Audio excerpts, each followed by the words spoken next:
welcome to another exciting live stream.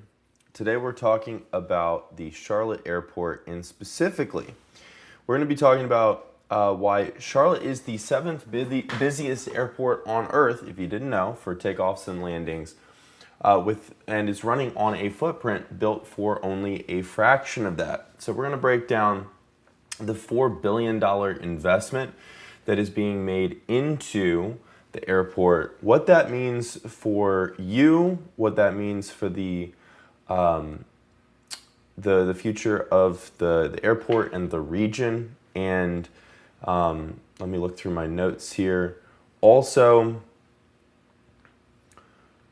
the current state, because they're in the middle of renovation, so it's the current state of where things are at, where it is going in the future, and the impacts of that.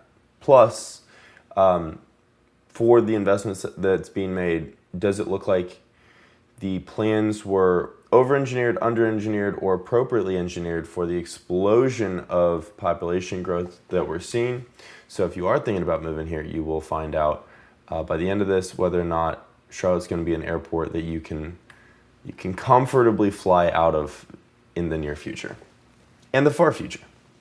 So let's talk about first the old Charlotte, because we want to understand where's the existing airport coming from? What's the era that it came from, and what was it designed to support?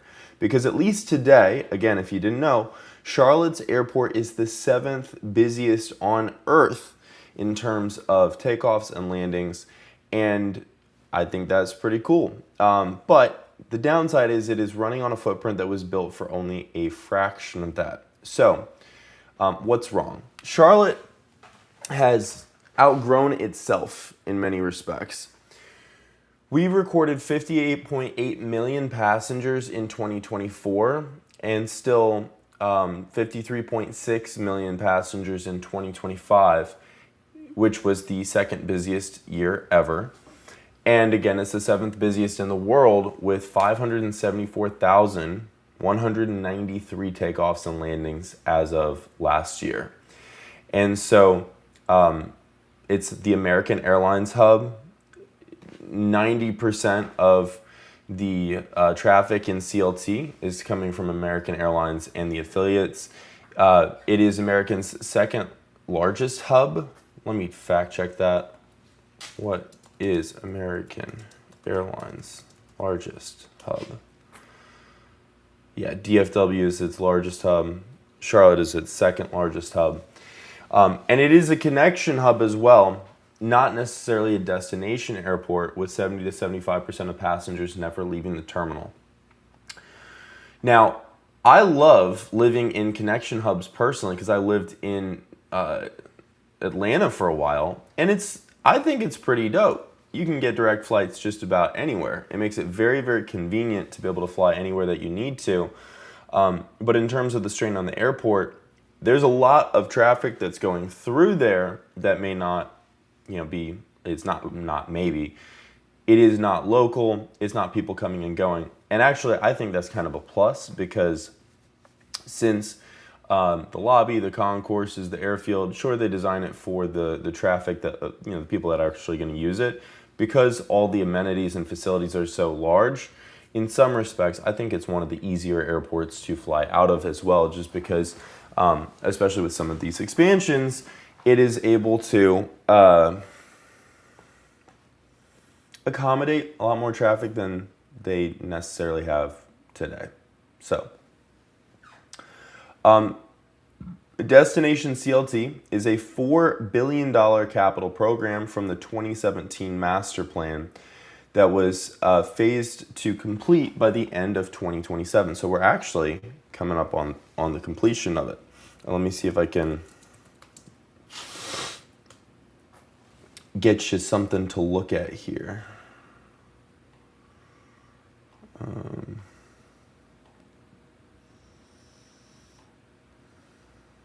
So they just completed, finally, after years, the terminal lobby expansion, which is very nice. Terminal renovations and expansion, other projects. So they put this new canopy over, so even if it's raining or whatever, you're all dry when you're loading and unloading, dropping people off and whatnot.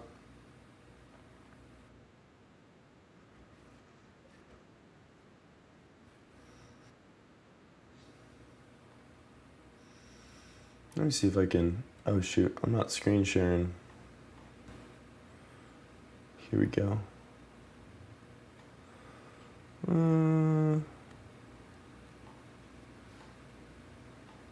There we go.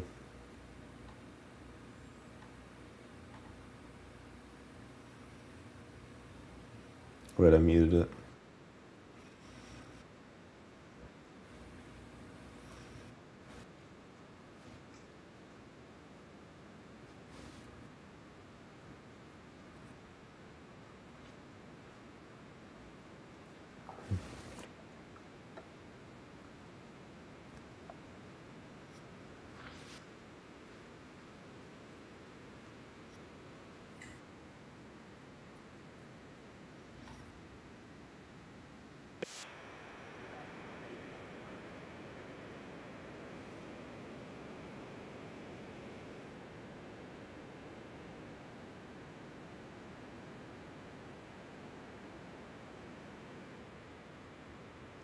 That's crazy.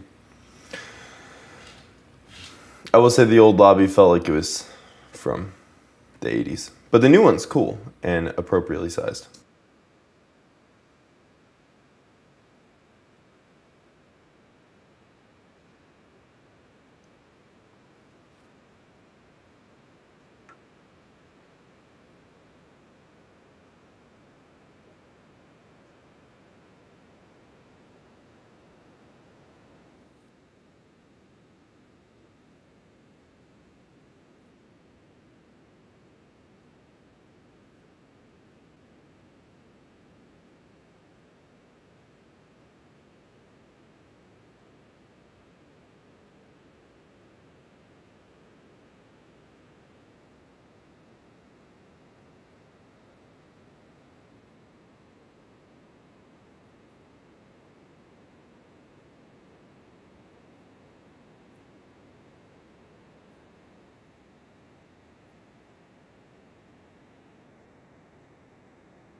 I will say, because I traveled through here a lot for my old corporate job, during some of the core renovations, 4 years ago, well, 5 years ago, 4 years ago, and some 3 years ago, and it was, and then also just traveling for a lot for family stuff 2 3 years ago, and this past year too, when they finally completed it, at least the completed the part in the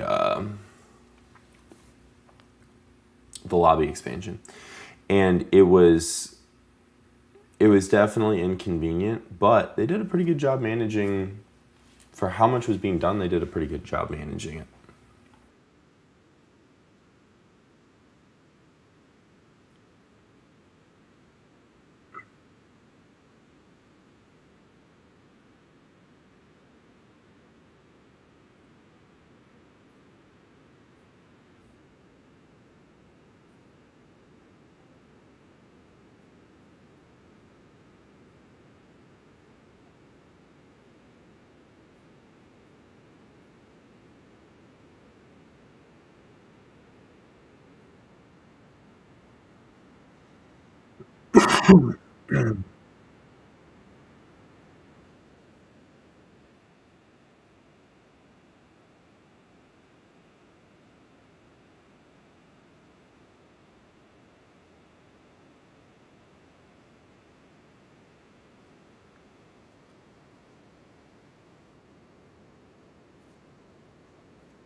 Yeah, there's some phenomenal art in the terminal. Anyways, not to beat a dead horse here.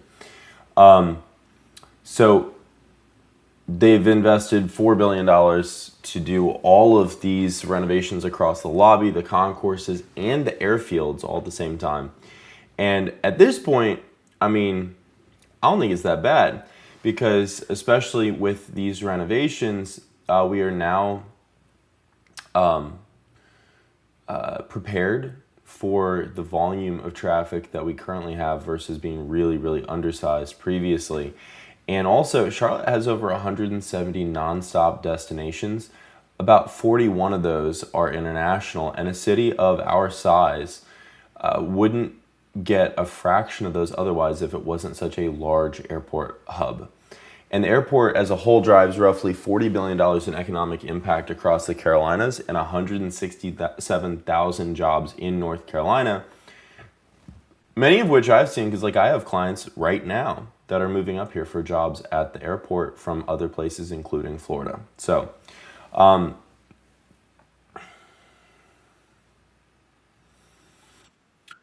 let's take a tour through let's take a tour through all the renovations, starting with the part that every traveler hits first, the front door. Now, looking at why the lobby was one of the big priorities for this project, every one of our millions of travelers that were coming to and from Charlotte, not just through Charlotte, had to squeeze through the same lobby, and it was running out of room. And so the old lobby was too small for the crowds that we had coming through. Again, it was the same one from the 80s. And with one central terminal funneling tens of millions of people a year into limited check-in and security spaces, it was just a bottleneck in one spot. And because Charlotte has a single terminal design, it pushed all the passengers through that one front door, which made it cheap to run, but very brutal at the peak before they did these or got these renovations completed. Pretty brutal as a passenger experience, or at least it could be. And so they put over $600 million into the terminal lobby expansion, adding 175,000 square feet plus 191,000 square feet of the existing lobby was renovated. And this is already completed as of the end of this past year. And I'd say it was very much worth it because it's one of the few pieces that was already finished and open that gives immediate breathing room across the busiest pinch point. And I will say, well, let's rephrase that. It's not one of the few pieces already finished and open. It was, it's one of the pieces that's finished and open and gave immediate breathing room at the busiest pinch point. And I'm curious, let's see.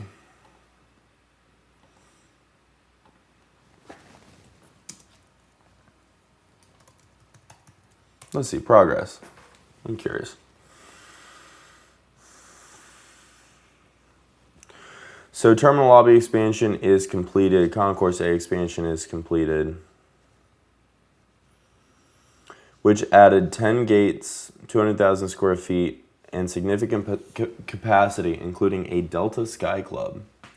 Surprisingly, even though I had, when I traveled for work all the time, even though I had Delta status, I don't know why. I never actually got the Sky Club membership. Probably because I was just always rushing through the airport. But anyways, they also completed the North End end-around taxiway, which is a massive airfield upgrade. Let's see if we can get specifics on that. Terminal lobby, okay, that's done. Fourth parallel runway. Concrete paving of Charlotte's CLT's fourth parallel runway begins this year and will conclude in early 2027. Grading's underway through mid-2026, while drainage pipe installation and utility work will continue. The $1 billion air 1.006, so just barely over $1 billion. The $1 billion airfield project will boost operations with the addition of the 10,000-foot long by 150-foot wide runway that will be located west of runway 18C 360C, and serve departing traffic. The opening commissioner is scheduled for fall of 2027, so we got a little over a year before that'll be done.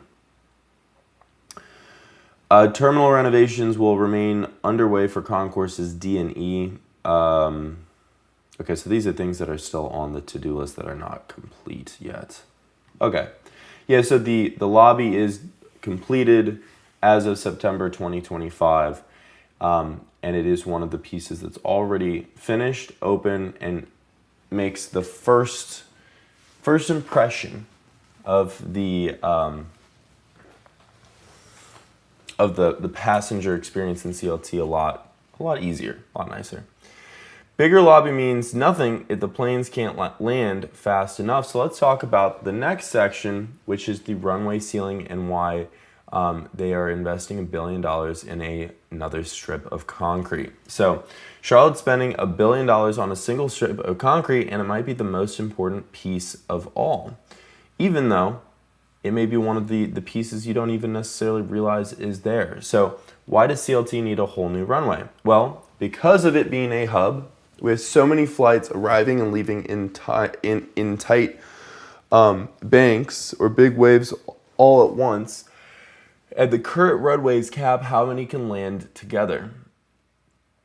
Why is the timing so tight? It's actually pretty cool. When you're driving on 485, let me pull this up. This is like one of my favorite things, actually. So one of my favorite things at the airport is when you're driving along 485 here, north to south or south to north, whatever, you can actually see the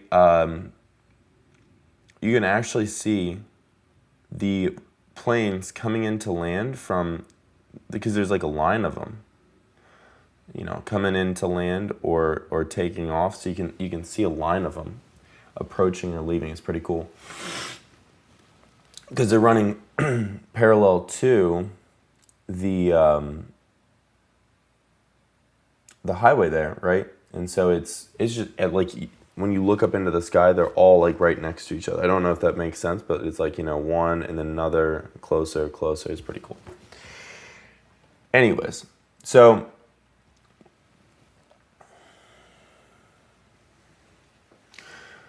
what was I saying? Why is the timing so tight? 70-75% of connecting traffic means the whole schedule hangs on landing a wave, swapping passengers, and launching it again really quickly. And so if there's any sort of a hiccup, then you end up getting delays and you end up having either flights get pushed back or canceled, or we're just not able to do as many as we would like. And so what's being built and when does it open? Well, there's a $1 billion fourth parallel runway that we just talked about a little bit, which is going to add 10,000 feet by 150 feet of runway. And the FAA committed $290 million to this project. It's going to open by fall of next year, 2027. And the city got approval for $215 million in revenue bonds in May of 2026. And grading is about to wrap up now if it hasn't already. So it's under construction. They're about to start pouring concrete or doing whatever prep they need to be able to start pouring concrete. So is the fourth runway overkill? Well, it's going to add a ton of capacity for more simultaneous arrival, and it's the single biggest unlock for this being a connection hub, and it will also future-proof decades of growth. And so now that we are able to land even more planes, you will still have to move people to their gates. So if you've ever sprinted, let's talk about the long walk down to the concourses at good old CLT. If you've ever sprinted a Charlotte concourse to make a connection, you've already felt the actual problem. And this one is personal because I cannot tell you, especially early mornings, if you can't tell, I'm a little bit of a sleepyhead sometimes.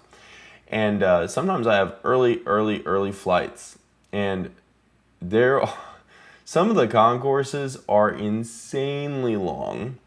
At least it feels like that. And they have moving sidewalks and whatnot.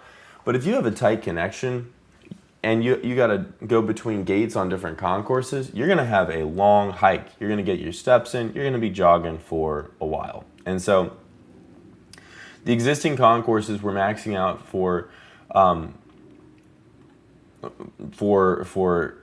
throughput of the airport, and especially with the growing schedule, growing traffic volume, trying to get planes in and out faster, it was just contributing to these scheduling issues. So the question, oh Lord.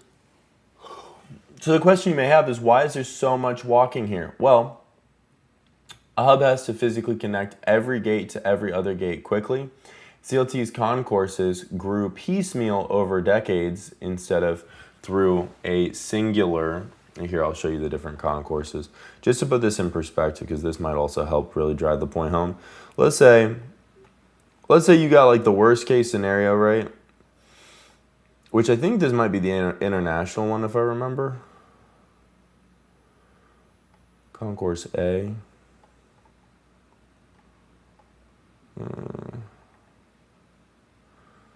No, it's not. Let's see, which one? D. Maybe it's D? I might, or no, it's E, isn't it? Let's Google it. Which CLT concourse is internal? It is D. Okay. But let's say that you're flying through A and you get a connection. It's over in concourse E. Just to measure. So that's 1,500 feet.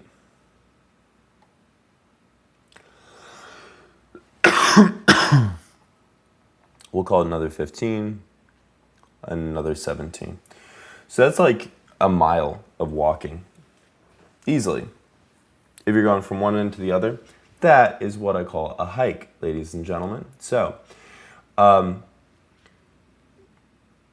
the gate plan, how are they going to fix this? How are they going to make this more easy to navigate? Well, the Concourse A expansion phase 2, which if we go down to Concourse A, so we got Concourse A that's going all the way down here. They're going to add 10 new gates for phase 2, which is $241 million of expansion, that was the one. So phase 2 is the one they already completed in 2024, which is A30 to A39. So that was this last one right here. Phase 3 is now in design, and Concourse E also got renovations with a terrazzo floor, moving walkways, gate renumbering, and it's targeted for spring of 2027. What is terrazzo floors? Oh, okay. Durable, highly customizable composite flooring material made of embedding stone, glass, marble chips into cement or epoxy binder. That's pretty cool. I know they've done this in part of it already. Yeah, that's really cool. It looks good. It looks good. That is slated for spring of 2027, and Concourse E is, let's see if we can,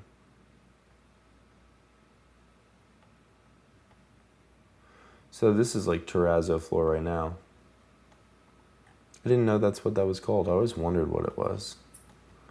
The more you know. And you can see, and this is one of my favorite things about Charlotte, even in the airport, they have trees. You're not getting that a lot of places. You go to Texas. When I go to Texas, I'm the only tree there because I'm so tall, 6'6". So more gates is going to mean that we'll have more flights, fewer ground delays. The moving walkways will go straight at the brutal connection sprint, which, again, to be fair, now you're just sprinting on a moving sidewalk, but it'll help. It'll help, especially if you've had a long day. Sometimes I stand and I just ride because travel is tiring. But I will say, all this rides on one airline deciding to stay put. Because Charlotte isn't really betting so much on just the airport, it's betting on American Airlines continuing to use CLT as its primary hub. So you might be wondering, how risky is leaning this hard on one carrier? Because American and the affiliates flying through there consist of close to 90% of CLT's passenger traffic, and so they pull back, the airport is going to be oversized pretty quickly. So why is Charlotte this dependent? Well, it has been American's fortress hub for decades, and with it being the second largest in their system and the third largest connection hub in the entire country. And so how does investing the $4 billion actually protect this bet? Well, or rather, how is CLT protecting this $4 billion bet to make sure that this is not going to be a massive black eye for the city? Well, in order for it to remain as CLT's primary connection hub, they are investing the money to get modern gates, a bigger lobby, and a fourth runway to keep the city competitive in terms of... The puppy's getting crazy. What are you doing? In order to keep the city competitive with any other potential hubs for the airline flying through there. And so the capacity is a byproduct of us trying to stay competitive.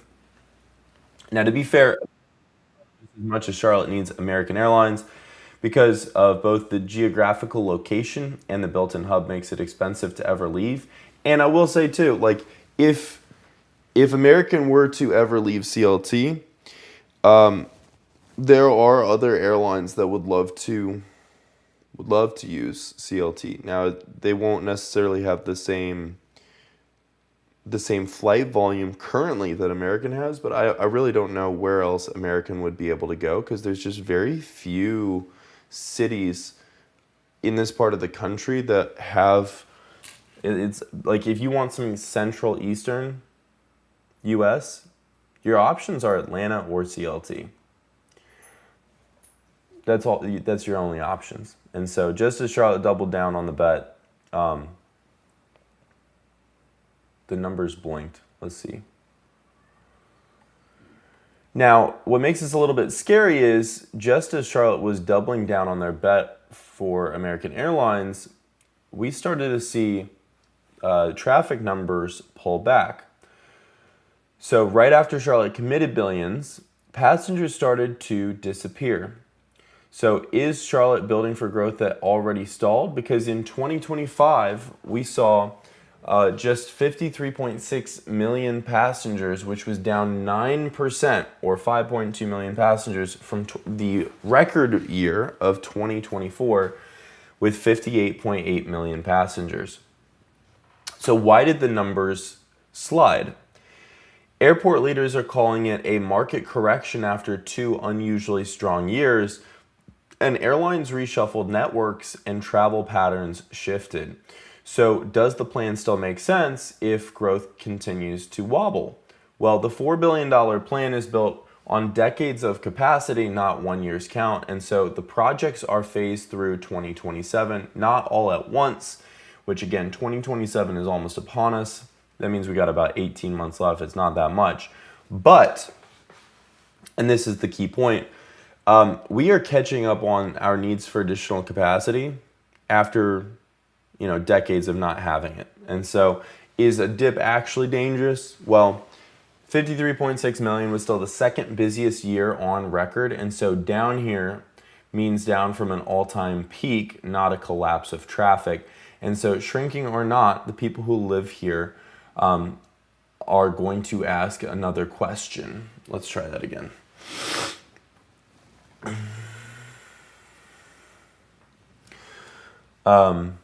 And so 53.6 million passengers was still the second busiest year on record. And so down in this case means down from the all-time peak and still on track of an overall rise just 2025 was unusually, or 2024 was unusually, uncharacteristically busy, especially, a lot of people had pent-up demand for flying and traveling and having fun after COVID. And I feel like a lot of people just didn't go traveling until 2024 anyways.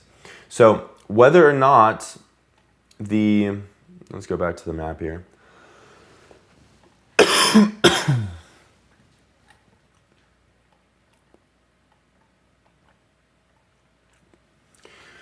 So whether demand is shrinking or not, the people who live here now have a much larger question. Because most people in Charlotte's airports, let's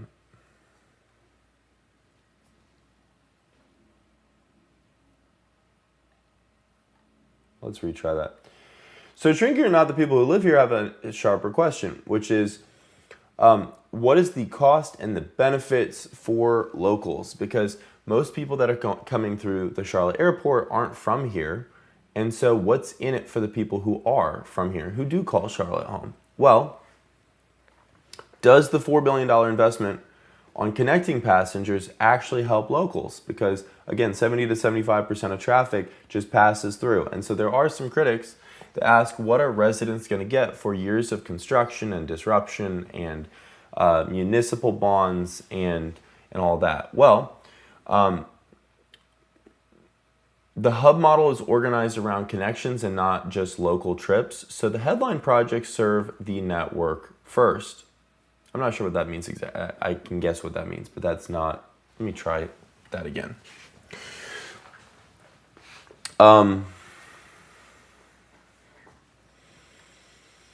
So the hub airline model is organized around connections and not just local trips from any single location. And so hub airports like Charlotte exist to serve the network overall. And so the fact that we get so many direct connecting flights as a byproduct of this is kind of, it's just a bonus. Like, it's a bonus of living here, because overall, again, like we were watching that video from the CEO of the airport, it really is, it is a business that the city has invested in, because it both literally and figuratively brings so many people and so many jobs to Charlotte. And so let's ignore the jobs, let's ignore all the additional traffic that people bring into Charlotte as a result, and just talk about, if nothing else, where's the money for this actually coming from? Well, it is funded mostly through airport revenues, some through federal grants, like the $290 million from the FAA, bonds from the city of $215 million, and not directly from city property taxes.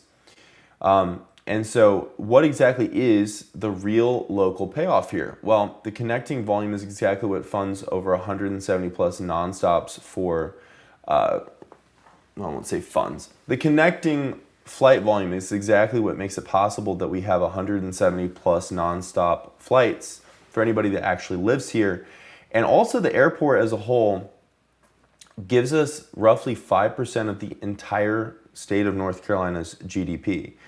And so once the construction disruptions finally are over, what will this $4 billion airport actually mean for you? Because again, we're almost there. And this is my honest take on what it means for you. I'm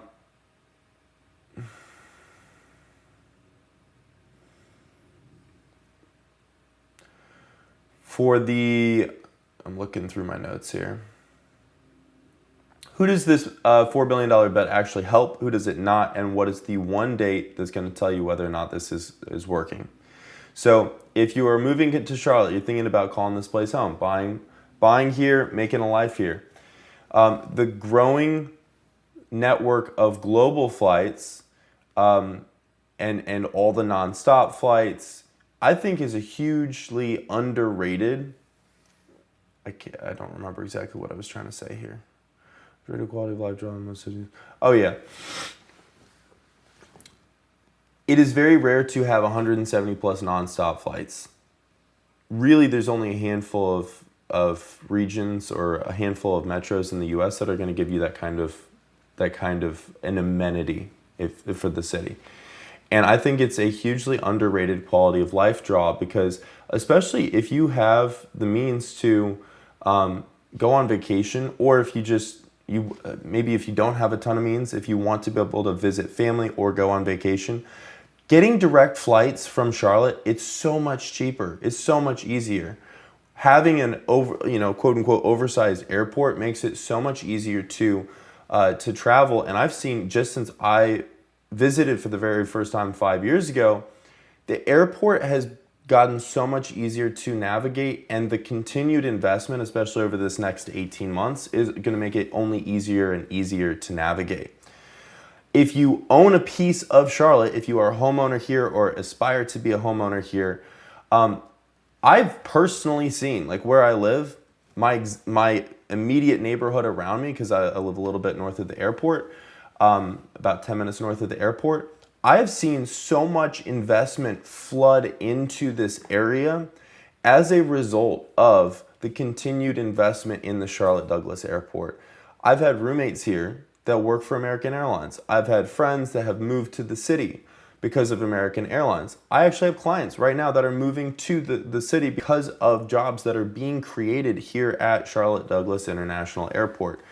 And as the city has continued to invest, again, like one of the big things is they're also adding light rail service from the airport straight into the connection hub uptown. And what that's going to mean is now you don't have to get an Uber from the airport. You don't even have to wait through all the BS at the pickup drop-off spot. You can just directly hop on the rail and ride it straight into the middle of our incredibly beautiful uptown. And that's going to be huge for Charlotte long term, because again, not only are people coming here for jobs, but also as more events are in Charlotte, like events, people don't realize people come for an event, but they spend money the entire time they're here, whether that's on hotels, whether that's on food, entertainment, nights out, services. And also a lot of people that come and visit, myself included, I was only supposed to be here for a 4-day work project, and a 4-day work project turned into several week-long work projects, which turned into an 8-month work project, which turned into me quitting my job and changing careers and leaving a very comfortable corporate life to make Charlotte home, because there's just something about the city that, whether you're coming from the Northeast, whether you're coming from like the South or Southwest, like Texas or Arizona or Florida, like the weather here is phenomenal. The people here there's no other place like it, because you have just the kindest people anywhere who just legitimately like to make conversation and make you feel very at home. And it's a very alluring experience. And so, especially like if there's one takeaway from all this discussion of the boring technical jargon and numbers and billions of dollars in investment, if there's one thing that I would want anybody watching this to really take away, is that the biggest benefit, in my opinion, that all this investment in the airport is going to have is that as we continue to have more people fly through Charlotte, some percentage of those people are going to actually get outside of the concourse, outside of the terminal, and take a look at the city that we have here. And for the last 30 years, every time somebody has done that, they think it's a pretty cool spot. And so if we continue to have more of that, and we continue to have more people move here for jobs and for the investment that we're seeing, and again, like having rail service into the connection hub uptown is going to be huge. And it's going to, I think, very positively, I won't say change the trajectory of the city, but really solidify what we've already been seeing in the last 5-10 years of how cool it is to really be here. And so no matter where you are in the moving process, if you're just starting to figure things out and just starting to look at Charlotte for yourself, or if you're already here and just curious about what the airport's going to mean for the future of the city, one of the things that is on the new version of the Charlotte Areas quiz, I might need to update the QR, so I'll do that here in a second. But I've created a new version of the Charlotte Areas quiz, and one of the things that you can put on there is proximity to the airport and uptown and a few other key highlights that a lot of people want to stay near. So if you are interested in getting a short personalized list of areas for what you find most important during your home search and research process, then go ahead, scan the QR, take the quiz. There should also be a link in the description below. And if for whatever reason it's not working, you can also DM me on Instagram at LucasRoller, and I would be happy to help you answer any questions that you got. Help you make sure. I'll put my IG on the screen here. Where is it? Here we go. Oh wait, no, that's not it. That's my IG. And I also post a lot of stuff about home buyer mistakes, things to avoid in Charlotte, all that fun stuff. So you can go follow me at LucasRoller with the blue check mark. This is live stream 1. I'm going to go get a little bit of food because I'm starving. And then I'm going to circle back here in a few minutes for the next live stream that we got, which is, what's the next live stream we got? It is talking about where North Carolina's millionaires actually live and some of the coolest and least known areas of North Carolina that even if you're not shopping there personally, one, they're really cool, and two, there's some areas that are cool to visit. So I'm going to post here within the next few minutes. Actually, I'll post it as soon as I hop off this live stream, just in case you want to join the waiting room and watch the next one. But I appreciate you tuning in. Connect with me on Instagram or go take the quiz directly. Y'all have a super great Wednesday. I can't believe it's already Wednesday. I'm going to blink and it's going to be the 4th of July. And I will see you on the next live stream.